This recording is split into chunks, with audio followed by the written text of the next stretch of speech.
The rushing waters of the Sweetwater River had taken many lives over the years, but Brianna Harlow never imagined it would nearly claim hers on that sweltering summer afternoon in 1878. She had only wanted to gather some wildflowers along the riverbank, a simple pleasure to brighten her new homestead in Wyoming territory, when the ground beneath her feet crumbled like stale bread. Help! Her scream tore through the air as the current dragged her downstream, her calico dress billowing around her legs like a useless sail. Brianna had never learned to swim properly. What Boston socialite ever needed such a skill? And now she was paying the price for her sheltered upbringing. The water filled her lungs as she fought to keep her head above the churning surface. Each desperate gasp brought half air, half river water. Her arms flailed against the powerful force pulling her deeper into the unforgiving waters. The sun glinted off the rapids ahead, a beautiful sight that promised death. Blake Yates had been tracking a wounded buck when he heard the scream. Abandoning his hunt without hesitation, he spurred his horse toward the sound, following the riverbank at a dangerous pace. When he spotted the woman's auburn hair disappearing beneath the frothing water, he didn't stop to think. In one fluid motion, Blake dismounted, stripped off his gun, belt, and boots, and dove into the frigid water. The cold shocked his system, but years of breaking wild horses had given him the strength to fight the current. With powerful strokes, he closed the distance between them, reaching her just as she slipped beneath the surface once more. "I've got you," he said, though he doubted she could hear him over the roar of the water. His strong arm encircled her waist as he kicked toward the shore, fighting the river's determination to claim them both. When his feet finally found purchase on the rocky riverbed, Blake lifted the woman in his arms and staggered onto the bank, collapsing with her onto the sun-warmed grass. She wasn't breathing. "Come on," he muttered, turning her onto her side and pounding her back with a firm hand. "Breathe, damn it!" As if obeying his command, Brianna suddenly convulsed, water pouring from her mouth as she gasped and coughed back to life. Her eyes fluttered open, revealing irises the color of summer sage. "There you are," Blake said, relief flooding through him. "Thought I might have been too late." Brianna couldn't speak yet, but her hand found his and squeezed with surprising strength. In that moment, neither of them knew that this brush with death would be just the beginning of their story. After she had expelled most of the river from her lungs, Blake helped Brianna to sit up. She shivered despite the warm air, shock setting in as reality returned. "Thank you," she finally managed, her voice raw. "I believe you've saved my life, Mr. Yates, Blake Yates." "And you're welcome, Miss Brianna Harlow." She attempted to smooth her sodden hair, a futile gesture that spoke to her proper Eastern upbringing. "I'm afraid I've made quite a spectacle of myself," Blake chuckled, the sound warm and unexpected. "Madam, spectacles around here usually involve gunfights or stampedes, nearly drownings hardly worth mentioning." His casual dismissal of her near-death experience made her laugh, then wince as her throat protested. "Nevertheless, I am in your debt, Mr. Yates." "Blake," he corrected, getting to his feet and offering her his hand. "And there's no debt. Anybody would have done the same." But they both knew that wasn't true. The wilderness was unforgiving, and many would have ridden past, unwilling to risk their own lives for a stranger. Blake retrieved his horse, who had wisely remained nearby, and helped Brianna onto the saddle. "Where are you staying? I'll take you home." "Harlow Homestead," she said. "It's about 3 miles north of—" "I know it," Blake interrupted, surprise evident in his voice. "The old Carson place." "You bought that?" Brianna nodded, water still dripping from her sodden dress. "My brother and I arrived last month. We're hoping to establish a small horse ranch." Blake led the horse carefully along the river's edge, looking for a safe place to ascend the steep bank. "Horse ranch. That's ambitious for newcomers." "Perhaps," she admitted. "But Benjamin, my brother, served with the cavalry. He knows horses, and I—" She hesitated, then finished honestly, "I needed to leave Boston." Something in her tone told Blake not to press further, though curiosity gnawed at him. Instead, he guided them up a gentle slope and set a careful pace back toward her homestead. The Harlow place came into view as they crested a low hill, a modest cabin with a half-built barn and corral. A tall man with the same auburn hair as Brianna dropped the lumber he was carrying and rushed toward them as they approached. "Bri, what in God's name happened?" Benjamin Harlow's face was a mask of concern as he helped his sister down from the horse. "The river," she said simply, then gestured to Blake.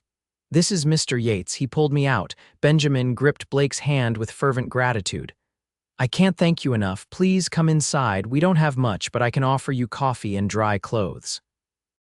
While Brianna changed behind a makeshift screen in the corner of the one-room cabin, Benjamin brewed strong coffee and explained their situation. They had inherited a modest sum from their parents and decided to leave Boston after Brianna had broken off her engagement to a prominent banker's son. "Society has a long memory and little forgiveness for women who change their minds," Benjamin said quietly, ensuring his sister couldn't overhear. "She needed a fresh start." Blake nodded, understanding more than he let on. The West was full of people seeking second chances. When Brianna emerged in a simple blue dress, her damp hair braided down her back, Blake was struck by how different she looked from the drowning woman he'd rescued. There was a quiet determination in her eyes that matched the stubborn set of her jaw. "Mr. Yates has a ranch about 10 miles west of here," Benjamin informed his sister. "He's agreed to come back tomorrow to help with the barn raising." Blake raised an eyebrow, having agreed to no such thing, but found himself nodding anyway. "Could use a proper barn before winter sets in." "We couldn't possibly impose," Brianna protested, though her eyes betrayed her relief. "It's not an imposition," Blake said, rising to leave. "It's being a good neighbor." As he mounted his horse to depart, Blake tipped his hat to Brianna. "Try to stay out of the river, Miss Harlow. I might not be fishing in those waters tomorrow." Her laughter followed him down the trail, and for reasons he couldn't explain, the sound settled warmly in his chest, like good whiskey on a cold night. True to his word, Blake returned the next day with tools and 2 ranch hands.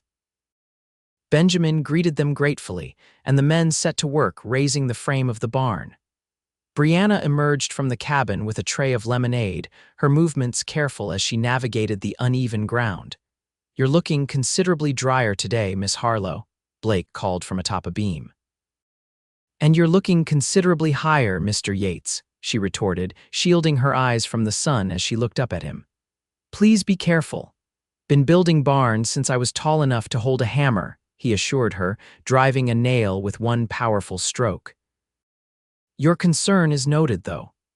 Throughout the day, Blake found his gaze repeatedly drawn to Brianna as she worked alongside them, her determination evident in every task she undertook. She wasn't afraid of hard work, which was rare enough among the settlers' wives he'd known, let alone a Boston socialite. During a brief rest, Blake found himself alone with Brianna as they refilled water buckets at the well.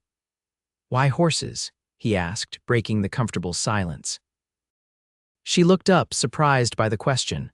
"Pardon, you could have done anything, gone anywhere. Why choose horse ranching in Wyoming territory?" Brianna considered the question as she drew up the bucket. "Freedom, I suppose. In Boston, I was always someone's daughter, someone's fiancée, someone's proper young lady, but horses." Her face softened with genuine passion. "Horses don't care about your family name or your dowry. They judge you on how you treat them, nothing more." Blake studied her with new interest. "Most people come west seeking fortune or escape. Sounds like you're after something rarer."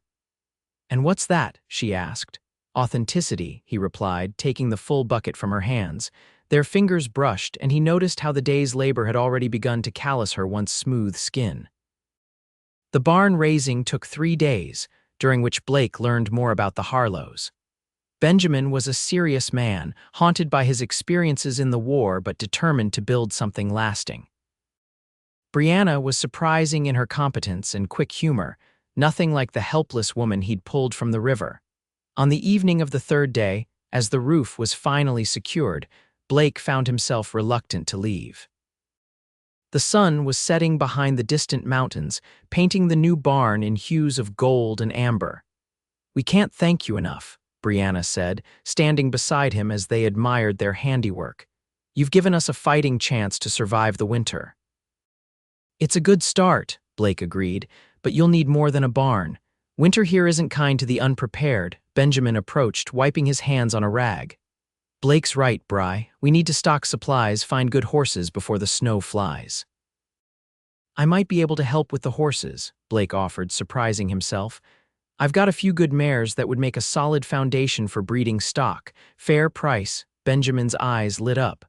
That would be a godsend. When could we come see them? Sunday, Blake suggested. After church services in town, you folks been to Sweetwater yet? The siblings exchanged a look. We haven't ventured into town much, Brianna admitted. We weren't sure of our welcome. Blake understood their hesitation. Newcomers were often viewed with suspicion until they proved themselves. Ride in with me Sunday, he said. I'll make the introductions. People should know their new neighbors. And so it was arranged. Sunday morning found the Harlows waiting nervously by their gate when Blake rode up in his wagon. He had made an effort with his appearance, his usually wild, dark hair slicked back, his beard trimmed close. Brianna wore her best dress, a modest blue affair with lace at the collar that complemented her auburn hair, which was pinned neatly beneath a small bonnet. Blake found himself unusually tongue-tied at the sight of her, managing only a tip of his hat in greeting. The ride to town was filled with Blake pointing out landmarks and offering advice about local customs. Sweetwater was a small settlement, but it had grown steadily with the cattle trade and the promise of the railroad coming through. The general store is run by the widow Parker fair prices, but she'll talk your ear off, Blake explained. Banks owned by Harold Miller, decent man though cautious with loans to newcomers. Best avoid the last chance saloon unless you're with someone who knows the regulars. Brianna absorbed every detail, asking thoughtful questions about water rights and property boundaries. Benjamin was more reserved, his cavalry training evident in how he scanned the horizon habitually. When they reached town, Blake helped Brianna down from the wagon, conscious of the eyes upon them. Sunday services had just ended, and the townsfolk milled about the small church. Mrs. Parker, Blake called to a plump woman in a practical brown dress. Allow me to introduce our new neighbors, Benjamin and Brianna Harlow. They've taken over the old Carson place. The widow's eyebrows rose with interest. Have they now? Bold choice considering. Considering what? Benjamin asked sharply. Considering it's haunted, of course, Mrs. Parker said with relish. Old man Carson hung himself in that barn after his wife died in childbirth. Brianna paled slightly and Blake stepped in smoothly. That was the old barn, Mrs. Parker. We've just raised a new one, clean slate and all. The widow looked disappointed at having her ghost story dismissed but rallied quickly. Well, you must come by the store this week, Miss Harlow. I've just received fabrics from back east that would suit you perfectly. As Blake guided them through the small town, making introductions, he was aware of the speculation in people's eyes. A single woman and her brother, newly arrived from the east, were subjects of intense curiosity. Blake Yates, as I live and breathe, a booming voice interrupted their progress. Sheriff Dan Collins approached, his badge gleaming in the sunlight. Finally decided to join civilized society again, Blake shook the man's hand with genuine warmth. Just introducing the Harlows around, they're new to the territory. The sheriff's keen eyes assessed the siblings. Welcome to Sweetwater. Any friend of Blake's is welcome here, though I'm surprised he's made friends at all, solitary wolf that he is. Mr. Yates has been extraordinarily kind, Brianna said. He saved my life when I fell into the river. This revelation caused a stir among those within earshot. Blake hadn't mentioned the incident to anyone, and now curious eyes darted between him and the pretty newcomer. Is that so? The sheriff mused. Well, Blake's always had good timing, lucky for you both.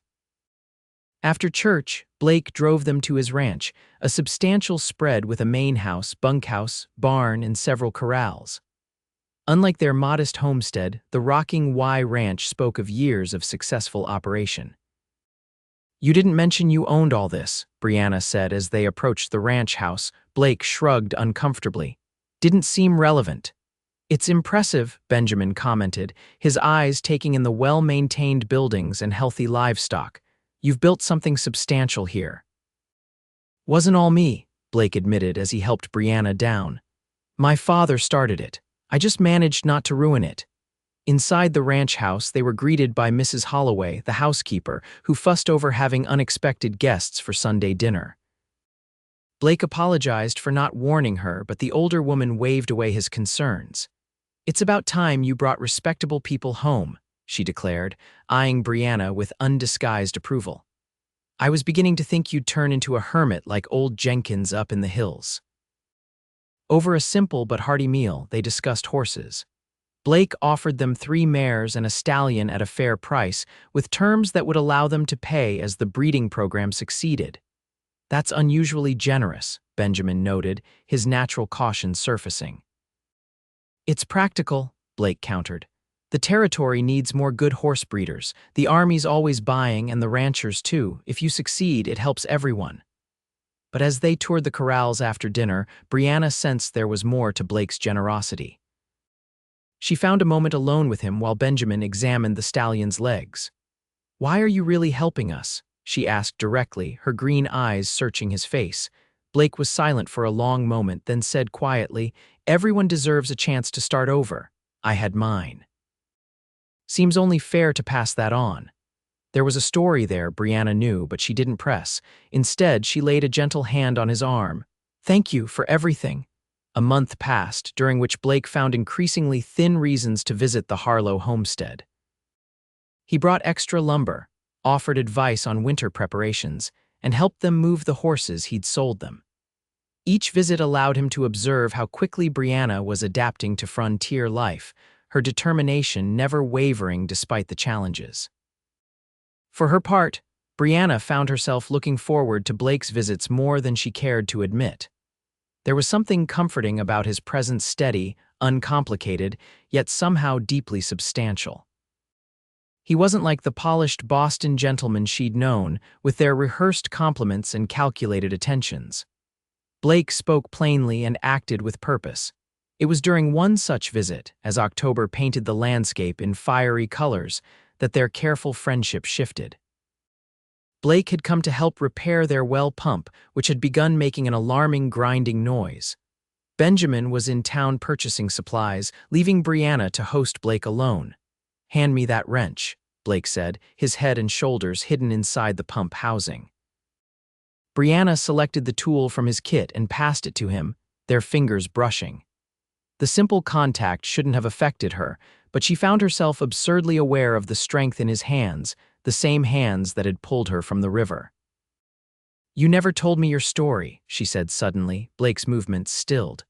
"What story would that be? How you came to own the rocking why you live alone, why the sheriff called you a solitary wolf?" His sigh was audible even from inside the pump housing. "Not much to tell that's worth hearing." "I think that's for me to decide," she countered gently. Blake emerged from the housing, wiping grease from his hands with a rag. His dark eyes studied her for a long moment before he nodded once. "My father built the ranch from nothing," he began, his voice low. "Married my mother, who was a schoolteacher from Illinois, had my sister Beth." He paused, his jaw tightening. "When I was 16, raiders hit while I was in town, killed them all my parents, Beth, 2 ranch hands." Brianna's hand flew to her mouth. "Oh, Blake. I tracked them," he continued, his eyes distant. 4 men, followed them for 2 weeks, found them camped by a river down near the Colorado border. His voice had gone flat, emotionless. "I waited until nightfall. They never saw me coming." The implication was clear. Brianna should have been horrified, but instead she felt a deep understanding. "You did what the law couldn't." Blake's eyes snapped to hers, searching for judgment and finding none. "Sheriff Collins found me a week later, half dead from infection where one of them had cut me. He could have arrested me, but instead he brought me home, helped me heal, then hired me as a deputy for a few years until I was ready to run the ranch again." "And you've been alone ever since," she concluded softly, seemed simpler that way. He turned back to the pump, clearly considering the conversation finished, but Brianna wasn't done. "Do you ever get tired of simple?" His hands stilled again, and when he looked at her this time, something had changed in his expression. "Recently," he admitted. That evening, when Benjamin returned, he found Brianna and Blake sitting on the porch, talking quietly as the sun set. He observed them for a moment before announcing his presence. noting how comfortable they seemed together, how his sister's laugh came easier than it had in years. Later, after Blake had gone, Benjamin broached the subject carefully. "You and Yates seem to be getting along well." Brianna continued mending a shirt, her needle flashing in the lamplight. "He's been very helpful." "Bri," Benjamin said gently, "I'm not blind, nor am I your guardian. If there are feelings developing, you don't need my permission." She looked up, surprise evident in her expression. "I never said you didn't have to," Benjamin smiled. "Just be careful with your heart. The West changes people. Make sure it changes you in ways you want." As November brought the first dusting of snow, life took an unexpected turn. Word reached the Harlow homestead that a group of rustlers had been operating in the area, stealing cattle and horses from isolated ranches. Benjamin joined a posse formed by Sheriff Collins, leaving Brianna alone at the homestead with strict instructions to stay alert. On the second night of Benjamin's absence, Brianna was awakened by the nervous whinnying of horses. Grabbing the rifle Benjamin had taught her to use, she crept to the window and peered out into the moonlit yard. 3 men were attempting to open the corral gate where their precious breeding stock was kept. Heart pounding, she knew she couldn't let them take the horses. They represented their entire future. But she was outnumbered and outgunned. Thinking quickly, she fired a shot into the air, hoping to scare them off. Instead, the men scattered for cover, then began firing at the cabin. Bullets splintered the wooden walls as Brianna dropped to the floor, crawling toward the back door. She had to reach the storm cellar. It had a second exit that led to the woods behind the property. As she slipped outside, staying low, a voice called out, "Check around back. Don't let her get away." Brianna ran, her nightdress catching on branches as she fled toward the tree line. Behind her, she heard the pounding of boots. A hand grabbed her arm, spinning her around. Well, drawled a bearded man, his breath foul with whiskey. "Looks like we found ourselves a bonus." Before he could say more, the crack of a rifle shot split the night. The man's eyes widened in surprise as he crumpled to the ground. Brianna spun around to see Blake emerging from the trees, rifle in hand. "Get down," he shouted, pulling her behind a large oak as more shots rang out. "Blake," she gasped, "how did you saw their campfire from my south pasture?" he explained tersely. "Recognized Larson's men. They've been hitting ranches all month." He checked his ammunition. "Stay here, I'll draw their fire away from you." "No," she clutched his arm. "There are at least 2 more. You can't." "I've faced worse odds," he assured her, then hesitated. Before she could react, he leaned forward and pressed a swift, hard kiss to her lips. "For luck," he murmured, then disappeared into the darkness. The next few minutes were chaos of gunshots and shouting. Brianna remained hidden, clutching Blake's spare pistol, terrified that he would be killed because of her. Finally, silence fell over the homestead. "Brianna," Blake's voice called out cautiously. She emerged from hiding to find him standing over one rustler's body, while a second man lay groaning, clutching his shoulder where Blake had shot him. "Are you hurt?" he demanded, scanning her for injuries. "No, I'm fine," she assured him. "But you're bleeding." A bullet had grazed his temple, leaving a trail of blood down the side of his face. He touched it absently. "It's nothing. Larson got away. We need to secure this one and get you somewhere safe until the sheriff returns." They tied up the wounded rustler and loaded both men onto their own horses. As dawn broke, Blake insisted on taking Brianna to the Rocking Y. "I'm not leaving the homestead," she protested. "Just until your brother returns," Blake argued. "Larson will be back with more men. He doesn't take kindly to being crossed."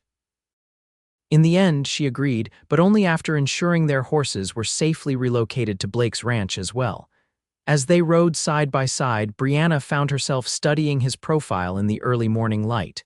"You kissed me," she said suddenly. Blake kept his eyes on the trail ahead. "I did.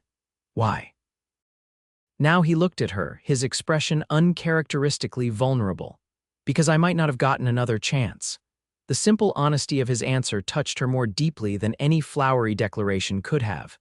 "I see," she said softly. "At the Rocking Y, Mrs. Holloway fussed over Brianna while Blake rode to town with their prisoner, leaving 2 ranch hands to guard the property. By evening, Blake returned with news. The sheriff's posse had captured Larson attempting to cross the territorial line. Benjamin will be back tomorrow, he told Brianna as they sat by the fire in his study. You'll be safe at your homestead now, she nodded, watching the flames dance. Thank you again. I seem to be making a habit of needing rescue. Blake smiled slightly. I seem to be making a habit of being in the right place at the right time. Is that all it is? She asked, meeting his gaze directly. Coincidence? No, he admitted after a moment. I've been finding reasons to ride by your place almost daily. Benjamin probably thinks I'm the worst kind of nuisance. Brianna laughed softly. Actually, he thinks you have intentions toward me. Blake stiffened slightly. And what do you think? I think, she said carefully, that when you kissed me it wasn't just for luck. He set down his coffee cup with deliberate precision. No, it wasn't. I also think, she continued, her heart racing, that I would like you to do it again. Properly this time. Blake stood slowly, crossing to where she sat. He knelt before her chair, taking her hands in his larger ones. Brianna Harlow, I've known many women in my life, but none who faced drowning, homesteading, and rustlers with such courage. His thumbs traced circles on her wrists. I find myself thinking about you at all hours, worrying about you, wanting to see you smile. That sounds suspiciously like affection, Mr. Yates, she murmured. It's considerably more than affection, he corrected, then leaned forward to claim her lips in a kiss that left no doubt as to the depth of his feelings. When Benjamin returned the next day, he found his sister sitting on Blake's porch, clearly at home. After hearing the full story of the rustlers, he shook Blake's hand firmly. Seems I'm indebted to you once again, he said, but I have to ask, what are your intentions toward my sister? Blake glanced at Brianna, who nodded encouragingly. If she'll have me, I intend to make her my wife. Benjamin's eyebrows rose. Rather sudden, isn't it? Not really, Brianna interjected. He's been courting me since he pulled me from the river. We just didn't realize it until recently. Her brother studied them both, then nodded slowly. Well, the Carson place was always too small for a proper horse ranch anyway. The wedding took place that December, a small affair in the Sweetwater church. The town turned out in full, curious to witness Blake Yates, their solitary wolf, finally taking a mate. Mrs. Parker sobbed happily into her handkerchief, while Sheriff Collins stood as Blake's best man. As they exchanged vows, Brianna reflected on how a near tragedy had led to the greatest joy of her life. When Blake slipped a simple gold band onto her finger, his hands steady and sure, she knew with absolute certainty that she had found not just safety, but a home. That night, as they stood on the porch of the rocking Y, now their shared home, Blake wrapped his arms around her from behind, both of them gazing at the star-filled sky. Do you ever wonder, Brianna asked softly, what would have happened if I hadn't fallen into the river that day? Blake's arms tightened around her. I'd like to think we would have found each other anyway. Some things are just meant to be, like a Boston socialite and a Wyoming rancher, she teased, turning in his embrace. Exactly like that, he agreed, his smile warming his usually serious eyes. Though I prefer to think of us as two people who recognized something in each other, something worth fighting for. As snow began to fall gently around them, Brianna stood on tiptoe to kiss her husband, marveling at how the current that had nearly claimed her life had instead carried her exactly where she needed to be. 5 years later, the Rocking Y had expanded to become one of the most successful horse breeding operations in the territory. Brianna had proven herself not only capable but innovative, introducing breeding techniques she'd studied in books ordered from back east. Their reputation for quality stock had spread as far as Denver. The ranch house had expanded too, with a new wing to accommodate their growing family. 3-year-old Elizabeth, named for Blake's sister, toddled after her father with determination, while 1-year-old James napped in Brianna's arms as she oversaw the spring foaling from the comfort of a rocking chair on the porch. Benjamin had married the schoolteacher who'd arrived in Sweetwater 2 years prior, and they lived in a comfortable house on the edge of the Rocking Y property, where Benjamin managed the training program for their cavalry horses. Watching her husband swing their daughter onto his shoulders, Brianna reflected on how completely her life had transformed. The river that had nearly claimed her had instead given her everything she'd never known. She wanted a partner who valued her strength as much as her softness, children who would grow up knowing both freedom and security, and a purpose that challenged her daily. As if sensing her thoughts, Blake looked up, meeting her gaze across the yard. The love in his eyes was as steady and true as it had been on their wedding day. He set Elizabeth down and crossed to the porch, leaning down to kiss first his son's downy head, then his wife's upturned face. "What are you thinking about so seriously?" he asked, brushing a strand of hair from her cheek. "About currents," she replied, "and how sometimes being swept away leads you exactly where you're meant to be." Blake smiled, understanding as he always did. "Best day of my life, diving into that river." "Mine too," Brianna agreed, reaching for his hand. "Though I'd prefer if our children learn to swim properly before they test any currents of their own."